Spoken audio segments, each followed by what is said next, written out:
सहारा सहारा इस दुनिया पे सबसे बड़ा और मशहूर डेजर्ट है। सहरा की सूरत में सिर्फ अंटार्कटिका ही सहारा से बड़ा, लेकिन आमतौर पर हम बर्फ से घिरे हुए कॉन्टिनेंट को सहरा नहीं मानते। लेकिन साइंटिफिकली अंटार्कटिका सहारा से भी बड़ा डेजर्ट है।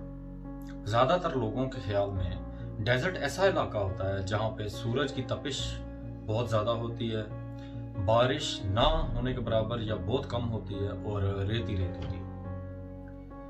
सहारा डेजर्ट इन सब खसूसियात पे पूरा उतरता है। सहारा डेजर्ट की एरिया का मुवाजना किया जाए तो आधे रशिया का बराबर है, जो दुनिया का सबसे बड़ा मुल्क है, और पूरे अफ्रीकन कॉन्टिनेंट का 30% से भी ज्यादा का एरिया कवर करता है। यहाँ पे ऑयल और गैस के बहुत बड़े बड़े जखीरे दरियाफ्त हुए हैं। यहाँ रेत के टीले या सैंड ड्यून्स 160 से 180 मीटर तक ऊंचे होते हैं, जो अक्सर दिमाग में ये ख्याल आता है कि कहां से आई है इतनी रेत और क्यों है ये यहाँ, क्या है इस बंजर जमीन के नीचे। क्या सहारा हमेशा से ऐसा ही था? इमेजिन करके देखिए कि ज्यादा पुराना नहीं, 5000 साल पहले तक ये इतना बड़ा खित्ता सरसब्ज और शादाब था, लेकिन तब कुछ ऐसा हुआ जिसने सब कुछ तब्दील कर दिया। मेरा नाम है अब्दुल मोहसिन अनवार और आप देख रहे हैं बीच इनसाइडर। बेसिक इंफॉर्मेशन से स्टार्ट करें तो वेस्ट से ईस्ट तक 4800 किलोमीटर लंबा, जबकि नॉर्थ से साउथ तक ये एरिया 800 से 1200 किलोमीटर तक है। ये अफ्रीकन कॉन्टिनेंट के 30% तक के हिस्से को कवर करता है और इसका total area 8.6 million square kilometre है, जो कि पूरे ब्राजील से भी ज्यादा बड़ा।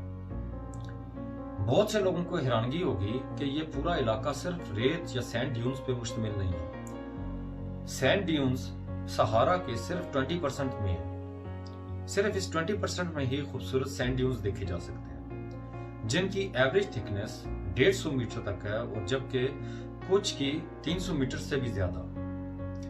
इसके अलावा ज्यादातर बंजर चट्टाने और पहाड़। ये सैंड ड्यून्स, बंजर चट्टाने और चटियल पहाड़ बहुत से राज अपने अंदर छुपाए हुए हैं। साइंटिस्ट के मुताबिक कुछ अरसा पहले तक सहारा ऐसा नहीं था जैसा ये अब है। ये बहुत खूबसूरत जंगलों और दरियाओं और झीलों पे मुश्तमिल था। इन्हें सहारा की रेत के नीचे तहकीक के दौरान एक बहुत बड़ा पानी का जखीरा मिला, जो किसी कदीम समुद्रों का हिस्सा नहीं था। ये एक एंशियंट पेलियन लेक था जो तकरीबन 2.5 लाख साल पहले बना था और 1,08,000 स्क्वायर किलोमीटर पे फैला हुआ था। इसी टाइम्स पे एक और झील भी बनी हुई थी जो 48,000 स्क्वायर किलोमीटर पे फैली थी। पहली बार इन झीलों की दरियाफ्त टेड मैक्सवेल ने की जब वो एक स्पेस शटल मिशन में अर्थ जियोलॉजी पे स्टडी कर रहे थे। बाद रेडार की मदद से एक मैप ड्रॉ किया गया और इन लेक्स के इलाकों में रिसर्च की गई। जब रिसर्च की गई तो इन्हें सी लेवल से 250 मीटर ऊपर फिश फॉसिल्स मिले। इन लेक्स के इर्द गिर्द उस टाइम के कदीम इंसानी सेटलमेंट्स के आसार भी दरियाफ्त हुए। साइंटिस्ट के मुताबिक इन झीलों ने हजारों सालों तक जमीनी और आबी जानदारों को पानी फराहम किया। फिर आहिस्ता आहिस्ता पानी की एवोपरेशन ज्यादा हो गई और बारिश कम हो गई, जिससे झीलों का पानी कम होता गया और आखिरकार ये खुश्क हो गई। लेकिन 5000 साल पहले तक जिंदगी यहाँ पे फलती फूलती रही। 2015 में साइंटिस्ट ने पल्सर और एलोस रेडार की मदद से तमनरासत रिवर और इस रिवर से मिलने वाली कई ट्रिब्यूटरीज या नदियों को दरियाफ्त किया। ये रिवर वेस्ट अफ्रीका में 5000 साल पहले तक बहता था और 500 किलोमीटर तक लंबा था और इससे कई नदियां मिलती थी, जबकि ये आज के अल्जीरिया से होता हुआ अटलांटिक ओशन में जाकर मिलता। कुछ थ्योरीज के मुताबिक ये 2.5 लाख सालों से 3 लाख सालों तक इन एरियाज को सैराब करता रहा था।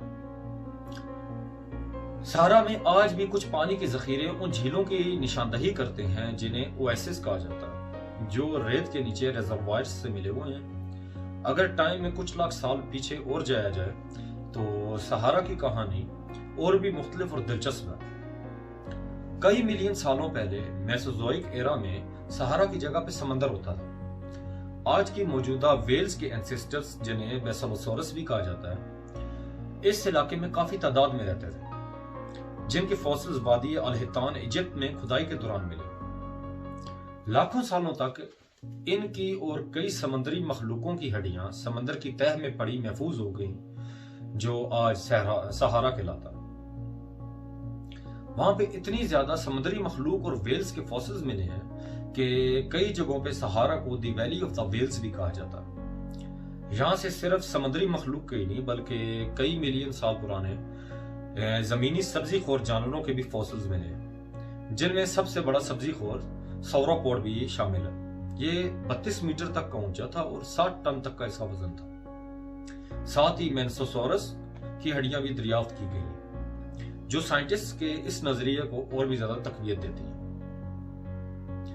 इस इलाके में इंसानी तारीख की बात करें तो इंसान इन इलाकों में हजारों सालों से रहते हैं, लेकिन तहकीक से ऐसे लगता है जैसे ये यहाँ कुछ हजार साल के लिए रहते और फिर कुछ हजार सालों के लिए यहाँ से गायब हो जाते, क्योंकि मुख्तलिफ टाइम पीरियड्स के इंसानी जो सिविलाइजेशन है उनकी दरियाफ्त की गई है और बीच के कई टाइम की सिविलाइजेशंस का कोई नामो निशान नहीं मिला, जो कई हजार सालों पे मुश्तमिल होती थी। जैसे कोई ऐसी सिचुएशन बन जाती हो कि इन्हें सब कुछ छोड़कर यहाँ से जाना पड़ता हो, फिर एक टाइम पीरियड के बाद वही लोग या कोई और नए लोग इन इलाकों में दोबारा से आ बसते हैं। जदीद सहारा के लोग जो 2000 BC के करीब सहारा में रहते थे, ये इस मौजूदा टाइम पीरियड में से हैं और ऐसा लगता है कि ये इस टाइम पीरियड के वो पहले लोग हैं जिन्होंने सहारा के इस न्यू क्लाइमेट को अडॉप्ट किया। इन्हें मैंटिस कहा जाता है। इन लोगों ने सहरा में से पानी निकालना सीखा, फार्म्स बनाए और फार्म्स को पानी देने के लिए नहरें। लेकिन वक्त के साथ साथ सहारा के क्लाइमेट ने फिर से टेक ओवर कर लिया। यूनिवर्सिटी ऑफ कैलिफोर्निया की कैथलीन जॉनसन के मुताबिक सहारा का ग्रीन पीरियड, जिसे अफ्रीकन वेट पीरियड भी कहा जाता है, जमीन की ऑर्बिटल रोटेशन चेंज करने की वजह से होता है। यह जमीन का एक पैटर्न होता है जिसे हर 23,000 सालों में ये दोहराती है, जबकि तकरीबन 10,000 सालों में अर्थ का ये पीरियड दोबारा से कंप्लीट होगा और सहारा फिर से सरसब्ज और शादाब हो जाएगा। लेकिन इस बार इंसानों की वजह से शायद ऐसा ना हो, क्योंकि इन्वायरमेंटल पोल्यूशन हो रही है वो हम सब के सामने। ग्रीन हाउस इफेक्ट की वजह से ये क्लियर नहीं है कि वो ग्रीन पीरियड दोबारा वापस आएगा या नहीं। हर बार की तरह ये हमारे ऊपर है कि हम अपने आने वाली नस्लों के लिए कैसा कल छोड़ते हैं।